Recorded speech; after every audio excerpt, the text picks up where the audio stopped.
मुझे लगता है मेरा उद्देश्य स्पष्ट तरीके से पूरा हो गया है। मैं नहीं पहुंच पाई मातोश्री तक, रवि राणा जी नहीं पहुंच पाए, पर हमारे रूप में जो हनुमान चालीसा वहां होना चाहिए था, जो हम करने वाले थे, वो कई भक्त हनुमान जी के जाके वहां पे मातोश्री के सामने हनुमान चालीसा पढ़ रहे हैं। तो मेरा जो उद्देश्य था कि संकट मोचन, संकट हटाए हमारे महाराष्ट्र से, वो कहीं ना कहीं ये सिद्ध होता है कि हमारी आवाज वहां तक पहुंचती है और मातोश्री के सामने हनुमान चालीसा का पाठन होता है। तो मुझे लगता है जो भी गुंडे उद्धव ठाकरे ने हमारे घर तक भेजे हैं, वो अमरावती के घर में हो या मुंबई के घर में हो, ये शिव सैनिक तो कभी से चले गए। बाला साहेब के साथ उनके शिव सैनिक, ओरिजिनल जो शिवसेना निर्माण जिसने की, वो उनके साथ ही चले गए। आज की जो शिवसेना रह गई है वो गुंडों की शिवसेना रह गई है और उद्धव ठाकरे के इशारों पे गुंडागर्दी करने के लिए यहाँ पर महाराष्ट्र में काम कर रही है।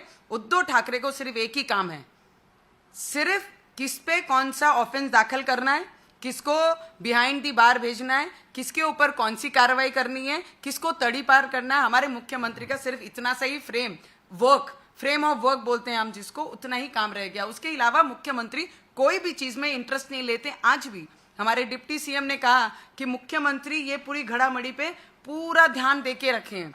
मुख्यमंत्री का ध्यान ऐसे ही प्रकरणों में रहता है, मुख्यमंत्री का ये ध्यान नहीं रहता कि किसान आत्महत्या कर रहे हैं, मैंने उस पर चर्चा करनी चाहिए, या इलेक्ट्रिसिटी पे इतना डिपार्टमेंट में प्रॉब्लम है, उस पर मैंने कुछ बोलना चाहिए, या फिर बेरोजगारी इतनी बड़ी है उस पर बोलना चाहिए। एसटी जो बस ड्राइवर्स हैं या कंडक्टर्स हैं या सेवक हैं, जितने भी हैं, उन्होंने इतनी सुसाइड की, उस पर मैंने चर्चा करनी चाहिए। ये विषयों पे हटकर सिर्फ एक ही लक्ष्य मुख्यमंत्री का पूरे महाराष्ट्र में रह गया, कौन सा ऑफेंस किस पे दाखिल हो, किसको तड़ीपार की जाए, किसको जेल के पीछे कैसे भेजा जाए, कितनी ताकत से किसके पीछे लगा जाए। सिर्फ ये फ्रेम ऑफ वर्क रह गया मेरे महाराष्ट्र में। और महाराष्ट्र को बचाना है तो मैं पंतप्रधान जी से विनंती करूंगी, राष्ट्रपति जी से विनंती करूंगी कि महाराष्ट्र पे ध्यान देके महाराष्ट्र की जनता को बचाया जाए।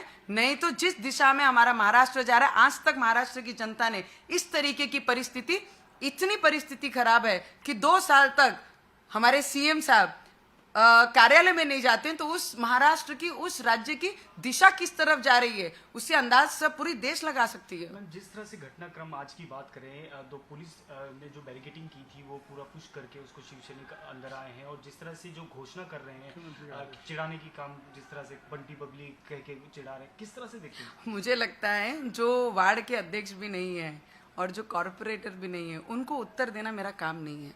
एज ए लोक प्रतिनिधि मैं जितने भी लोगों को मेरे क्षेत्र से रिप्रेजेंट करती हूँ, और पूरे देश में जब मैं लोकसभा में जाती हूँ तो मेरे महाराष्ट्र को रिप्रेजेंट करती हूँ। तो मुझे लगता है मैं गुंडों को जवाब देने के लिए नहीं बैठी हूँ, पर महाराष्ट्र पे जो संकट आया है और जो उद्धव ठाकरे के इशारों पे ये शिवसैनिक गुंडे बनकर यहाँ पर हल्ला कर रहे हैं, तो ये किसी और का काम नहीं है, उद्धव ठाकरे जी का काम है। और उद्धव ठाकरे के ही इशारे पे पूरे महाराष्ट्र में बंगाल जैसी परिस्थिति निर्माण करने का काम ये उद्धव ठाकरे कर रहे हैं। शिवसेना कहीं ना कहीं अपनी ताकत दिखा रही है, क्योंकि हम देखें तो हम सुबह से कवर करें, मातोश्री के बाहर भी काफी भीड़ थी, बड़े बड़े नेता अनिल देसाई, यहाँ पे विनायक राव थे, आए, मीडिया से रूबरू बातें की उन्होंने। क्या लगता है पूरा एक इवेंट प्लान के तहत ये सब किया गया, आपको किस तरह से? हाँ, मुझे ऐसा लगता है जितने भी लोक प्रतिनिधि सीनियर है, मैं तो बहुत जूनियर हूँ, मैं फर्स्ट टाइम एमपी बनकर आई हूँ, member of parliament, as individual, as अपने खुद के सिंबल पे मैं जीत के यहाँ तक आई हूँ। और बहुत सारे सीनियर लीडर मैं देख रही हूँ नीचे बैठ के वड़ा पाव खा रहे हैं। वड़ा पाव तो हमारे महाराष्ट्र में किए हैं, सभी खा के अपना जीवन निकाल